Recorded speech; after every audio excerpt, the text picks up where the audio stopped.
In 1990, an American company built a car so radical it looked like it had been stolen from a fighter jet hangar. Scissor doors, a cockpit straight out of an F-16, and a twin-turbo V8 that promised to send it past 200 miles an hour. Ferrari didn't know what to make of it. Lamborghini didn't either. This is the story of the Vector W8, the supercar that dared to challenge Europe and paid the price for it. The story starts with a man named Jerry Wiegert, a designer obsessed with aerospace engineering who believed America could build a supercar that didn't just compete with Ferrari and Lamborghini, but humiliated them. In 1978, he built a concept called the Vector W2. Fully functional prototype powered by a twin-turbocharged Chevrolet V8, producing around 600 horsepower and a claimed top speed north of 240 miles per hour. Wiegert took it to auto shows around the world, and crowds were mesmerized by it.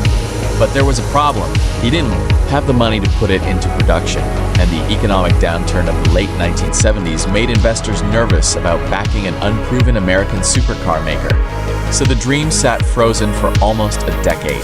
By the late 1980s, Wiegert finally secured funding, and his company, Vector Aeromotive Corporation, grew from a single small building with 4 employees into a real operation spanning 4 buildings and 80 workers. This was his chance to finally build the car he had dreamed about for a decade. The W8 borrowed its silhouette from the Lamborghini Countach era, but underneath the skin, it was something else entirely. Vector called their process aeromotive engineering, and that wasn't just marketing talk. The chassis was a semi-aluminum monocoque, bonded and riveted together using more than 5,000 aircraft specification rivets, with body panels made from lightweight carbon fiber and Kevlar. This wasn't a company copying supercar styling. This was a team trying to build a road-going jet. Under the hood sat a 6-liter Rodeck V8 based on a resleevable racing block fitted with forged pistons and premium racing internals. Vector bolted on 2 intercooled Garrett turbochargers, producing an advertised 625 horsepower and 649 pound-feet of torque, sent to the rear wheels through a heavy-duty 3-speed automatic transmission, chosen specifically because it could survive that kind of abuse. Independent testers clocked 0 to 60 in the low 4-second range, numbers that would still be respectable today, let alone in 1990. And then there was the top speed claim. Vector said the W8 could hit 242 miles per hour, and remarkably, claimed it actually achieved that number during testing at the Bonneville Salt Flats using a specially detuned engine setup. Whether that number holds up to modern scrutiny or not, it cemented the W8 as one of the boldest performance claims of its era. Inside, the driver sat in front of digital displays and toggle switches straight out of a cockpit, including a knob that let you manually adjust turbo boost on the fly. Nothing from Italy looked anything like it. But building a radical supercar out of a small American workshop came with growing pains. Car and driver tested the W8 and suffered repeated mechanical failures, while road and track tested it without issues and praised it highly. Then came the story that really hurt me. Brand. Tennis star Andre Agassi pushed Vector to deliver his car early, and shortly after, the rear carpeting burned from excessive exhaust heat. He returned it for a refund, a very public embarrassment for a company still fighting to be taken seriously. Quick pause.